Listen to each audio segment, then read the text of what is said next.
السلام علیکم لسنرز، کیسے ہیں آپ سب؟ امید ہے خیریت سے ہوں گے۔ تو چلیے شروع کرتے ہیں آج کے ناول کی 3rd ایپیسوڈ۔ آئی ہوپ آپ کو ناول اچھا لگ رہا ہوگا اور آپ انجوائے کر رہے ہوں گے۔ تو بس اپنی کمنٹس میں اپنی فیڈ بیک ضرور دیا کیجیے، ویڈیو کو لائک اور چینل کو سبسکرائب ضرور کریں۔ بہت شکریہ۔ تقی پرنسپل کو فون کر رہا تھا۔ آج جمعہ تھا، وہ کل یعنی ہفتے کی چھٹی کی بات کر رہا تھا۔ ارسا کے کان کھڑے ہوئے۔ کل کی چھٹی کیوں؟ وہ کمرے سے باہر چبوترے پر ادھر ادھر چلتے ہوئے بات کر رہا تھا۔ ارسا کوشش کے باوجود سمجھ نہیں پا رہی تھی کہ وہ چھٹی کی کیا وجہ بتا رہا ہے سر کو۔ تقی جیسے ہی اندر آیا، ارسا نے بے اختیار پوچھ لیا، آپ کل کالج نہیں جا رہے؟ نہیں، کل میں اسلام آباد جاؤں گا۔ کچھ کام ہے؟ آگے پھر اتوار ہے، ایک رات رہ کر اتوار کی شام کو واپس آ جاؤں گا۔ ارسا کو دیکھ کر بولا۔ اسے کچھ حیرت ہوئی کہ وہ پڑھ رہی ہے یا اس کی باتیں سن رہی تھی۔ ارسا کا سانس اٹکا۔ وہ رات اکیلے کیسے رہے گی؟ پھر پوچھ ہی لیا، میں رات کو اندھیرے میں کیسے رہوں گی؟ رات کو اندھیرے میں کیا ہوتا ہے؟ اور میں تمہیں ساتھ نہیں لے جا سکتا؟ تقی نے سوال کیا، پھر خود ہی واضح بھی کر دیا کہ مجھ سے کوئی امید مت رکھنا۔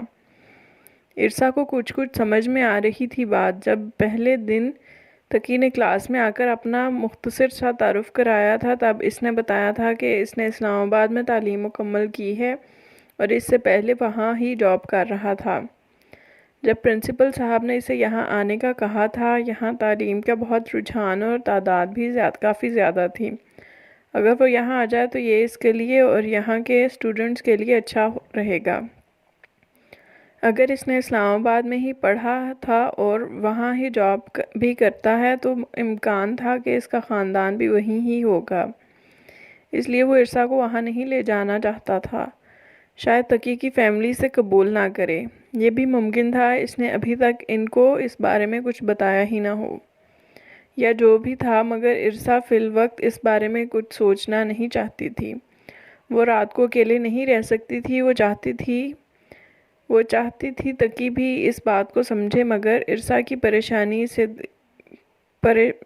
نے پریشانی سے اسے دیکھا۔ تقی اب کمرے کا دروازہ مقفل کر کے چیک کرنے والے کچھ پیپرز لے کر اپنے بستر پر بیٹھ گیا، کیونکہ کمرے کی واحد کرسی پر ارسا براجمان تھی اور میز پر کتابیں اور نوٹس پھیلائے پڑھ رہی تھی، مگر اب مزید پڑھنا ممکن نہیں رہا تھا۔ اس کا دھیان ہٹ چکا تھا۔ وہ ہر منٹ اپنی کتاب سے نظریں ہٹا کر گردن موڑ کر تقی کو پریشانی سے دیکھتی اور پھر واپس اپنی کتاب پر نظر ڈال کر اپنا ٹاپک سمجھنے کی کوشش کرتی، مگر ناکام رہتی۔ تنگ آ کر دونوں ہاتھ کتاب پر رکھ دیے، گردن سیدھی کی، آنکھیں بند کر کے لمبی سانس لی اور پھر گردن موڑ کر اسے دیکھا۔ تقی نے ایک دم اپنا پین رکھ کر اسے دیکھا۔ وہ کب سے اس کی بے چینی نوٹ کر رہا تھا۔ تقی اتنا اچانک متوجہ ہوا کہ ارسا اس پر سے اپنی نگاہیں بھی نہیں ہٹا سکی۔ کل صبح جلدی جاؤں گا اور شام کو جلدی واپس آ جاؤں گا۔ رات نہیں رہتا، ٹھیک ہے، ہو گیا؟ اب پڑھو اپنا۔ ارسا نے گردن سیدھی کی، خجالت سے مسکرا کر دل میں سوچا، جی ہاں، ہو گیا۔ پھر دھیان سے پڑھنے کی کوشش کی۔ اس بار کسی حد تک کامیاب بھی رہی تھی۔ کالج میں جب تقی اپنا پیریڈ لینے نہیں پہنچا تو لڑکیوں نے ارسا سے پوچھا، سر کیوں نہیں آئے؟ سر کام سے گئے ہیں، اس لیے نہیں آئے۔ ارسا نے مختصر جواب دیا۔ چھٹی پر لاشعوری طور پر اس کی نگاہیں تقی کی کھوج کر رہی تھیں، اس لیے کہیں نظر نہ آنے پر دل پر ویرانی سی چھا گئی۔ وہ کالج سے نکلی اور گھر کی طرف بڑھنے لگی۔ کالج کے اندر باہر بہت رش تھا۔ اتنے لوگوں میں بھی اسے اپنا آپ تنہا اور غیر محفوظ لگ رہا تھا۔ 3 مہینے ہو گئے تھے تقی کے ساتھ آتے جاتے۔ آج اس کا نہ ہونا بہت محسوس ہو رہا تھا۔ اس نے روڈ کراس کیا تو اسے کسی نے پیچھے سے پکارا، ارسا! تقی آ گیا۔ وہ فوراً مڑی، مگر وہ تقی نہیں تھا، اور جو تھا اس کا سامنا ہونے کی بالکل امید نہیں تھی۔ احسن بھائی! ارسا کی آواز بڑبڑاہٹ کے مشابہ تھی۔ احسن تیزی سے اس تک آیا۔ ارسا یہ سب کیا ہے؟ تم ایسا کیسے کر سکتی ہو؟ میں آج شام پھپھو کی طرف گیا تو مجھے نور نے بتایا، لیکن مجھے تو یقین ہی نہیں آ رہا تم ایسی تو نہیں ہو۔ شاید انہیں کوئی غلط فہمی ہوئی ہو۔ میں تمہارے لیے فکر مند ہو رہا تھا، لیکن میرا ٹرانسفر لاہور ہو گیا تھا، اس لیے پہلے نہ آ سکا۔ خیر، ابھی آؤ میرے ساتھ گھر جا کر بات کرتے ہیں، تیزی سے بولتے ہوئے ارسا کا ہاتھ پکڑ کر اپنی گاڑی کی طرف لے جانا چاہا۔ ارسا نے جھٹکے سے اپنا ہاتھ اور احسن کی ہاتھ چھڑایا اور احسن کی آنکھوں میں دیکھتے ہوئے ٹھوس لہجے میں بولی، میں ایسی ہی ہوں، نور نے جو بتایا ہے وہ سچ ہے، کسی کو کوئی غلط فہمی نہیں ہوئی۔ احسن ٹھہر سا گیا۔ ارسا صدمے سے اسے دیکھا۔ میں نے تم سے محبت کی ہے، اپنے گھر والوں کی مخالفت کے باوجود تم سے شادی کرنا چاہی تھی، اور میں ایک بد کردار لڑکی ہوں اور آپ کو اپنے انتخاب پر افسوس ہے نا؟ اس نے احسن کی بات کاٹ کر کہا۔ ہاں، احسن نے حقارت سے کہتے ہوئے چند لمحے اسے دیکھا اور جھٹکے سے مڑ کر چلا گیا۔ ارسا سر جھٹک کر آگے بڑھی، پسینے سے بھیگتی لرزتی ہتھیلیوں کو آپس میں رگڑا۔ مجھ سے اتنی ہی محبت تھی، میری اتنی ہی فکر تھی، تو اسی شام پتہ چل جانے پر بھی مجھے پوچھنے تک نہیں آئے۔ اس شام کیا اتنے عرصے تک میرا خیال نہیں آیا کہ میں کہاں ہوں گی، کس حال میں ہوں گی؟ اب 3 مہینے گزر جانے کے بعد میں اپنی صفائی میں کچھ کہوں گی تو آپ ضرور یقین کریں گے میری بات کا۔ مجھے آپ سے کوئی کیریکٹر سرٹیفکیٹ نہیں چاہیے احسن بھائی، بس یہ ہو کہ آپ، نور اور بابا مجھے کبھی دوبارہ نظر نہ آئیں، اور آپ کی وجہ سے اپنی زندگی میں اور کوئی مصیبت نہیں چاہتی۔ ارسا گھر پہنچ کر تقی کے آنے کا انتظار کرنے لگی۔ وقت گزرنے کے ساتھ ساتھ آنگن میں شام کے سائے بڑھنے لگے تھے۔ ارسا اداس سی بیٹھی کھڑکی سے باہر صحن کو دیکھ رہی تھی۔ تقی آ جائیں پلیز۔ صرف تقی کے نہ ہونے سے ہر چیز سے اتنی ویرانی اور اداسی ٹپک رہی تھی، جانے وہ اس وقت کہاں تھا۔ ارسا نے بڑی مشکل سے اپنے خیالات سے پیچھا چھڑا کر کتاب کھولی۔ اب مغرب کے بعد اندھیرا پھیلنے لگا تھا۔ ارسا نے سر اٹھا کر سارے گھر کی لائٹیں آن کر دیں اور کھڑکی بھی بند کر دی۔ دروازہ تو کالج سے آ کر ہی بند کیے بیٹھی تھی۔ احسن بھائی سے سامنا ہونے پر عجیب سے خوف دامنگیر ہوا تھا، مگر اب اندھیرے کے خوف نے بھی اس کے دل میں پنجے گاڑنے شروع کر دیے تھے۔ تقی کب آئیں گے؟ اس نے پریشانی سے سوچا۔ وہ کرسی پر بنا کوئی حرکت کیے بیٹھی تھی۔ اچانک اس کے دل میں خیال آیا، اگر تقی آج نہ آیا تو، اور اگر وہ کبھی واپس نہ آیا تو؟ وہ یہ بات سمجھتی تھی کہ تقی کے دل میں اس کی کوئی جگہ نہیں ہے، اور جس طرح کے حالات کے نتیجے میں وہ اس کی زندگی میں شامل ہوئی تھی، وہ تقی کے دل میں شاید ہی کوئی مقام بنا پاتی، وہ بھی اس صورتحال میں اگر تقی کی زندگی میں کوئی اور عورت نہ ہوئی۔ پھر اس کا خاندان، اس نے اضطراب سے ٹہلنا شروع کر دیا۔ پھر تقی کی چارپائی کے نیچے پڑے اس کے سوٹ کیس پر نظر پڑی تو تیزی سے آگے بڑھ کر اسے گھسیٹ لیا۔ یہ ایک بڑا سوٹ کیس تھا اور تقی کے کپڑوں سے بھرا ہوا تھا۔ اس نے ترتیب یاد رکھ کر کپڑے نکالنے شروع کیے۔ بہت ساری شرٹس ترتیب سے پڑی تھیں، ان میں سے کچھ ابھی پیک تھیں، jeans, dress pants, stylish jackets, ہر کپڑا ہی برانڈڈ تھا۔ ایک فولڈر فائل کھڑی کر کے ایک طرف رکھی ہوئی تھی۔ ارسا نے نکال کر کھولی۔ سب سے اوپر ان کا نکاح نامہ تھا اور وہ بہت دیر اسے دیکھتی رہی۔ باقی اس کے اوریجنل ڈاکومنٹس تھے، اس کی ڈگریاں، سرٹیفکیٹ، اس کا ایکیڈیمک ریکارڈ زبردست تھا۔ ایک کمپیوٹر کے کسی کورس کا سرٹیفکیٹ تھا اور ایک ٹیچنگ سرٹیفکیٹ، یعنی وہ پہلے اسلام آباد میں بھی ٹیچنگ ہی کر رہا تھا۔ وہ غور سے سب دیکھتی رہی۔ کنونشن ڈے کا ایک گروپ فوٹو بھی تھا، ان میں اس نے تقی کو ڈھونڈنے کی کوشش کی اور پھر پہچاننے پر اور پھر پہچاننے میں کامیاب رہی۔ اسے بہت خوشی ہوئی تھی اس پر۔ پھر بہت دیر دیکھ کر فائل بند کر دی۔ سوٹ کیس اس کی پاکٹ میں پیسے تھے۔ اس نے نکال کر گنے۔ 13,500 روپے تھے۔ پھر واپس رکھ دیے۔ ایک موبائل فون کا ڈبہ تھا۔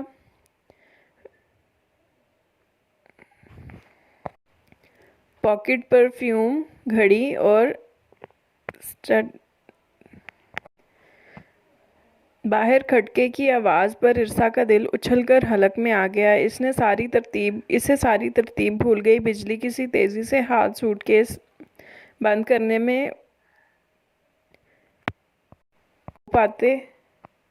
خود پر قابو پاتے آواز سننے کی کوشش کی۔ گلی میں کچھ لوگوں کے بولنے کی آواز آ رہی تھی۔ کچھ دیر ایک موٹر سائیکل کے گزرنے کی آواز آئی اور بس۔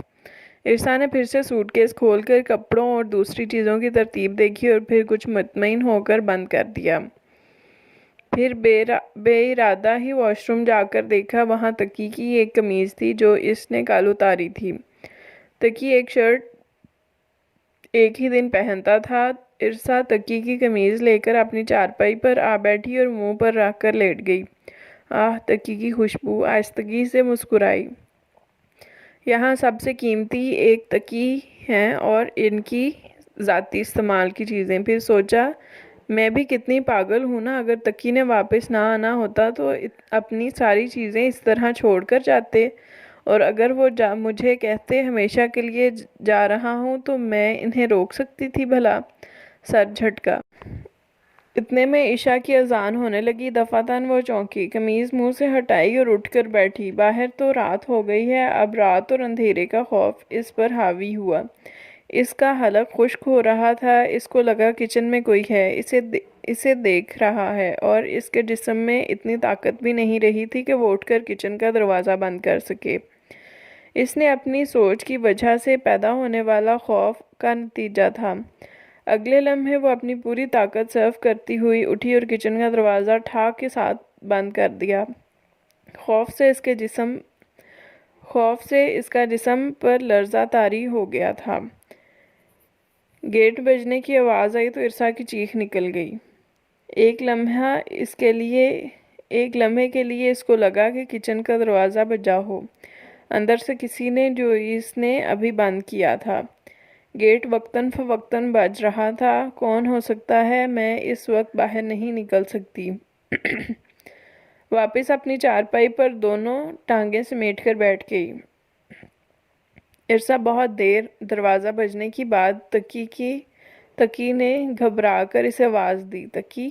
ارسا نے تیزی سے بھاگ کر گیٹ کھولا اور کندھوں سے نیچے تقی کے کوٹ کو دونوں ہاتھوں سے مضبوطی سے پکڑ لیا۔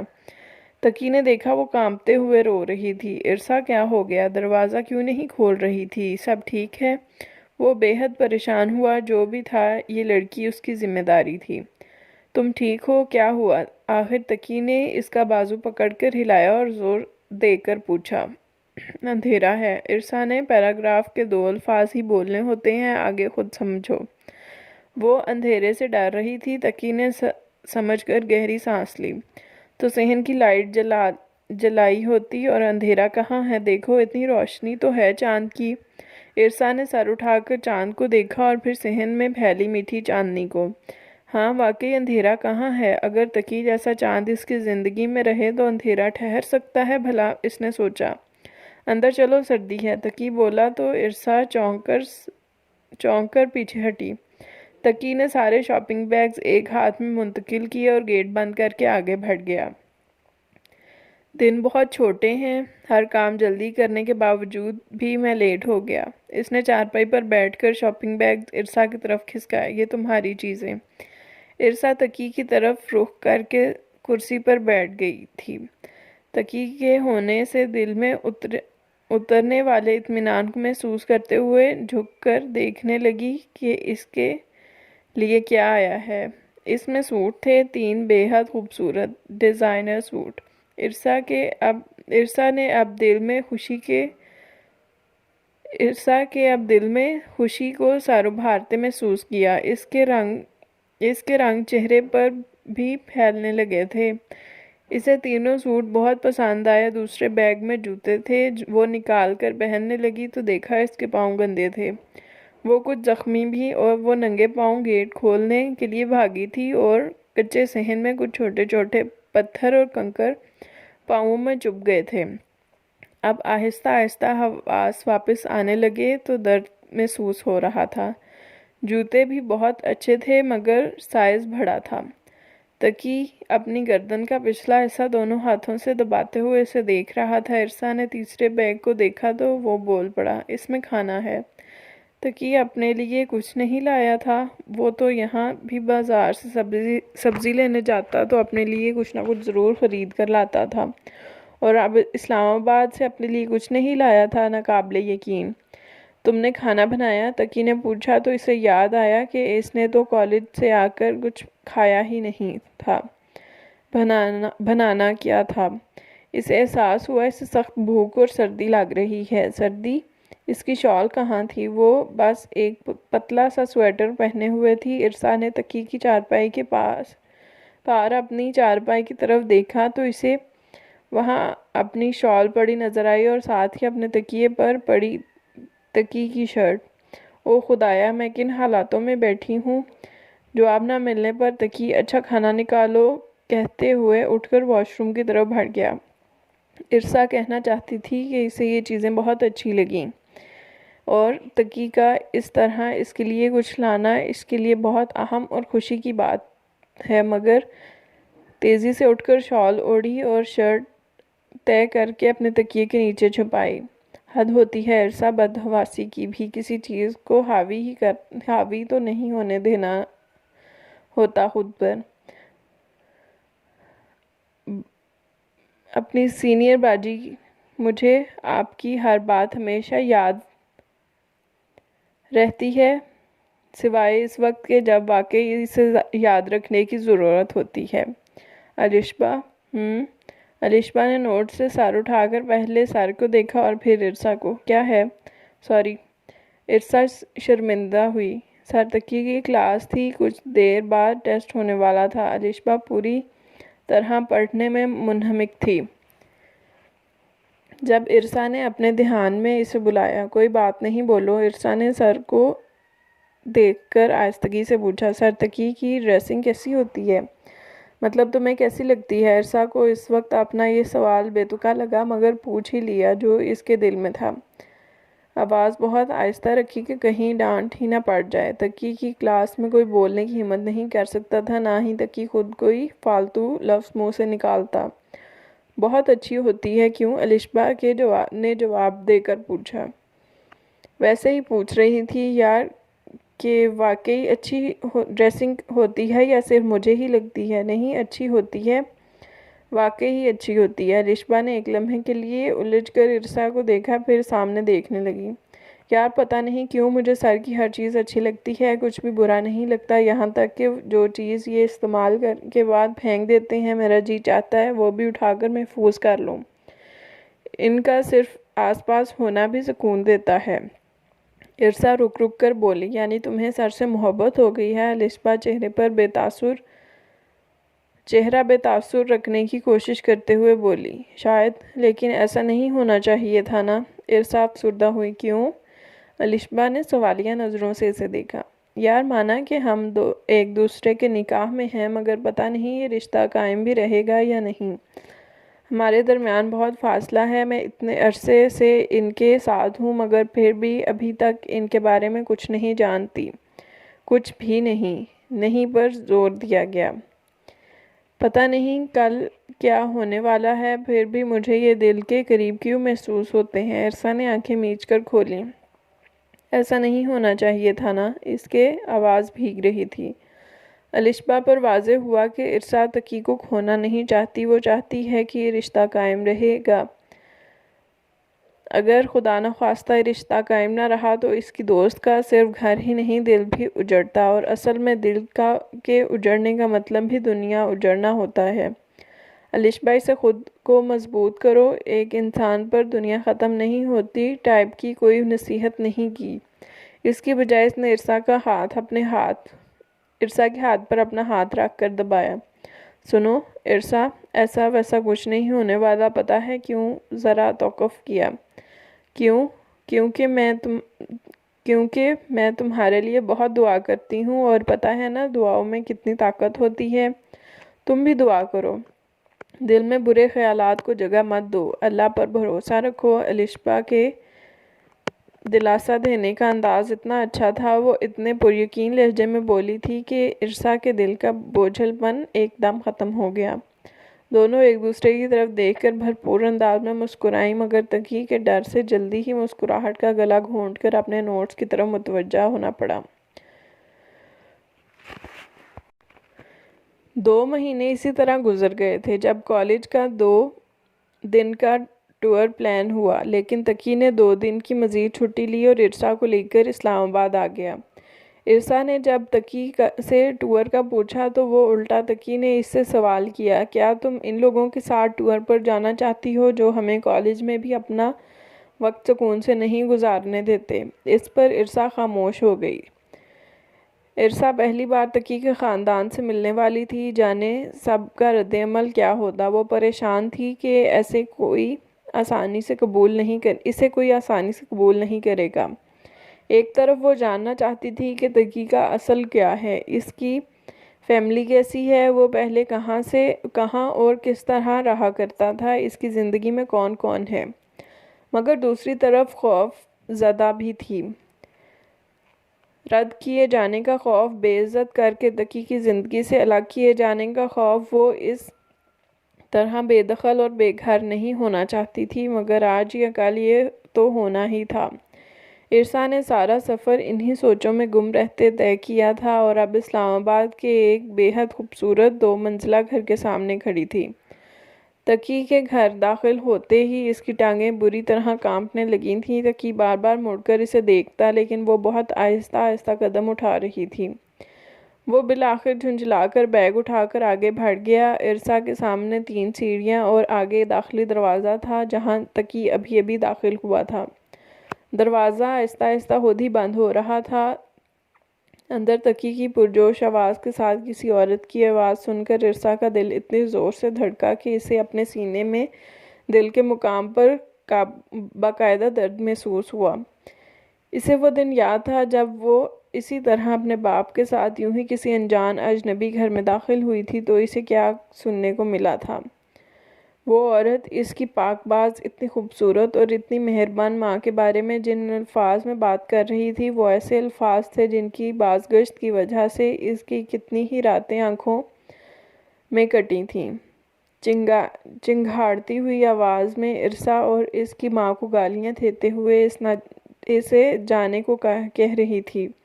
اسے بتا رہی تھی کہ اس کے لیے اس گھر میں، ان کی زندگیوں میں کوئی جگہ نہیں، وہ اسے کبھی یہاں نہیں رہنے دے گی۔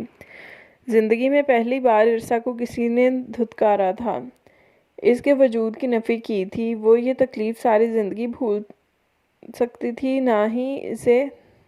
نہ ہی اس ناپسندیدگی کا وہ بھیانک انجام۔ اب پھر وہی ہوگا، تقی بھی میرے باپ کی طرح مجھے تنہا چھوڑ کر منظر سے غائب ہو چکا ہے۔ میں پیدا ہی ذلیل و خوار ہونے کے لیے ہوئی ہوں۔ اس نے اپنے دانت سختی سے بھینچ رکھے تھے، کن پٹی کی رگیں ابھری ہوئی تھیں۔ نظریں سیڑھیوں سے ہوتے ہوئے دروازے تک گئیں۔ اسی وقت دروازہ کھلا اور اندر سے ایک بہت حسین اور باوقار عورت چہرے پر مہربان مسکراہٹ لیے باہر نکلتی دکھائی دی، اور پیچھے آتا تقی۔ ارسا یقین سے کہہ سکتی تھی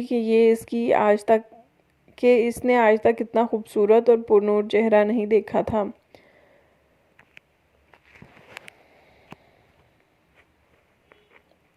سنگھارا، اے بچے، اچھا کیا حال ہے بچے؟ باہر کیوں کھڑی ہو؟ آؤ۔ ارسا ہونک ہوئی۔ انہوں نے دھیان دیے بغیر آگے بڑھ کر بڑی گرم جوشی سے اسے گلے لگایا، پھر دونوں ہاتھوں میں چہرہ تھام کر ماتھے پر بوسہ دیا، جیسے کوئی ماں اپنے بچے پر برسوں بعد ملی ہو۔ اتنی محبت۔ ارسا نے پیچھے کھڑی تقی کو دیکھا، آنکھوں میں بے یقینی ابھری۔ یہ میری آپا ہیں، میری بڑی بہن، تقی نے تعارف کروایا۔ اسے پشتو نہیں آتی۔ اب کہ وہ اپنی ان خاتون سے مخاطب ہوا تھا وہ ایک دم ہنس پڑی۔ اچھا تم شکل سے بالکل پٹھان لگا۔ مجھے ارسا کے برف ہوتے اپنے ہاتھوں میں پکڑ کر تقی کی جانب مڑی۔ یہ تو بہت پیارا دکھتا ہے۔ اب کے تقی کو دیکھ کر کہا۔ تقی اس بات میں سر ہلا کر اندر کی طرف بڑھ گیا۔ آ جاؤ بچے۔ انہوں نے بھی تقی کے پیچھے قدم بڑھائے۔ پیار کی حدت سے ارسا کے اندر زندگی کی حرارت پیدا ہونے لگی تھی۔ آپا اس کے کانپنے کو تو سردی کی وجہ سمجھی تھی، مگر اس کی شکل سے اصل معاملہ سمجھ میں آتا تھا۔ وہ اسے اس مشکل سے نکالنے کی کوشش کر رہی تھیں۔ یہ تقی کی آپا ہیں، انہوں نے کچھ برا بھلا تو کہا ہی نہیں۔ ارسا خوبصورتی سے سجے لاؤنج میں ہیٹر کے سامنے بیٹھنے تک یہی سوچ رہی تھی۔ آپا اس کے ساتھ بیٹھی تھی اور اپنے پختون لہجے میں چھوٹی چھوٹی باتیں کر رہی تھیں۔ تقی سامنے والے صوفے پر بیٹھ کر انہیں سن رہا تھا۔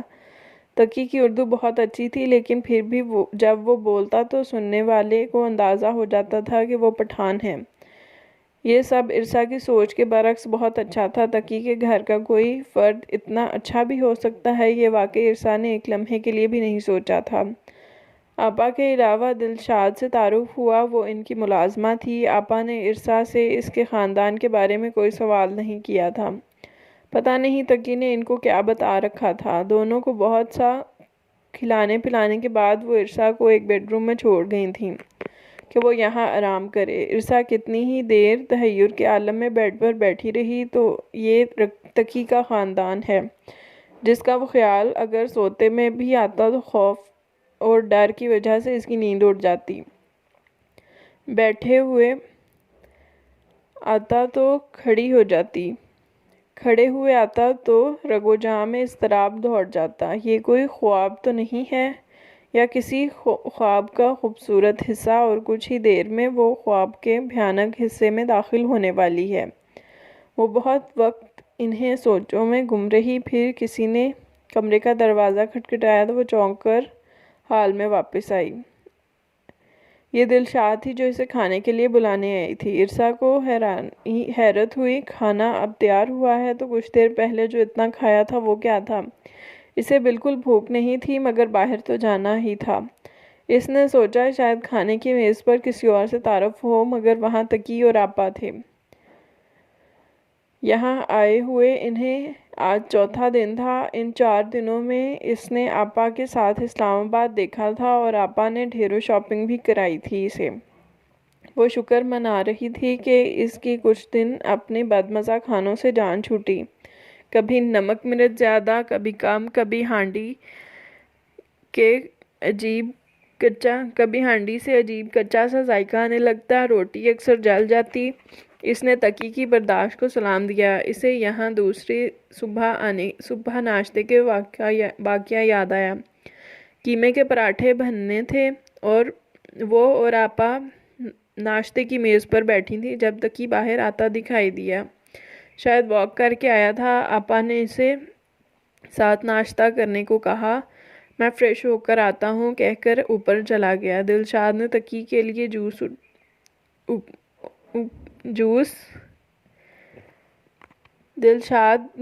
کے لیے جو پراٹھا لا کر رکھا تھا وہ ایک طرف سے ذرا سا جلا ہوا تھا۔ آپا نے فوراً اس کی جگہ دوسرا لانے کو کہا۔ پھر ارسا کو بتانے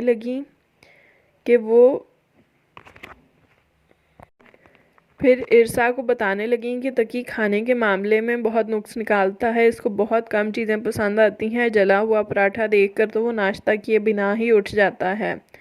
ارسا کو اس بات پر اتنی حیرت ہوئی کہ ہاتھ میں پڑا نوالا منہ میں رکھنا ہی بھول گئی۔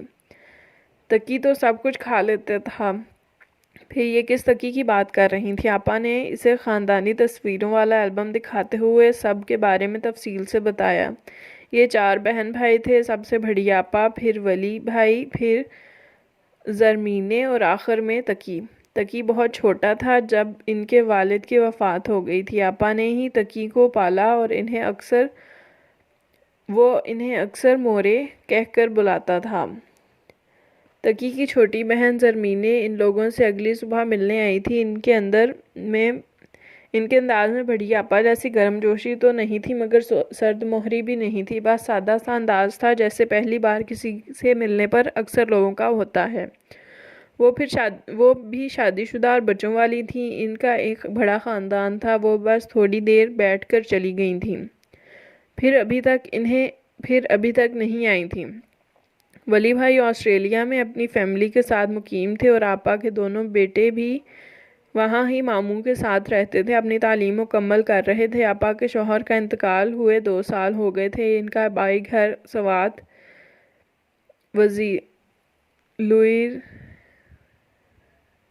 سوات میں تھا۔ جب بھی اس روز تقی نے کہا تھا ہم پہاڑی لوگ ہیں۔ وہ اپنے شوہر کے انتقال کے بعد یہاں شفٹ ہوئی تھیں، اس لیے ان کی اردو اتنی اچھی نہیں تھی۔ ارسا کو ان کی بات سن کر بڑا مزہ آتا تھا۔ وہ کبھی ہنستی۔ ارسا کا سارا دن ان کے ساتھ ہی گزرتا تھا۔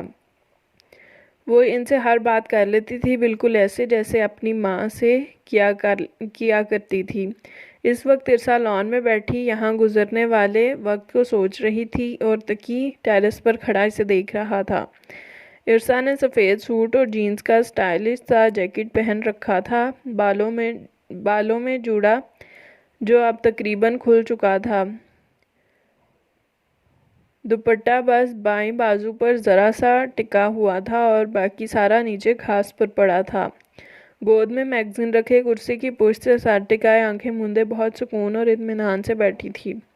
سامنے میز پر جوس کا گلاس رکھا تھا۔ سفید کپڑوں پر پڑتی دھوپ کی وجہ سے اس کے ارد گرد نور کا ہالہ سا بنا ہوا تھا۔ ٹانگ پر ٹانگ رکھے کسی ملکہ کی طرح شان سے بیٹھی سردیوں کی دھوپ سے لطف اندوز ہو رہی تھی۔ تقی اسے دیکھنے میں اتنا محو ہوا کہ ٹائم کا ہوش ہی نہیں رہا۔ وہ بالکل بھول چکا تھا کہ اسے اپنے دوست سے ملنے جانا ہے۔ وہ ٹیرس سے اتر کر لان میں آیا اور ارسا کو دیکھتے ہوئے آہستہ آہستہ قدم اٹھاتا اس تک آیا جس کے گال دھوپ میں دہک رہے تھے۔ اس وقت تقی کو لگا اس نے آج تک ارسا سے زیادہ شاندار لڑکی نہیں دیکھی۔ وہ اس کے مقابل کرسی پر بیٹھ گیا اور سوچنے لگا آج اس سے بات کر ہی لینی چاہیے۔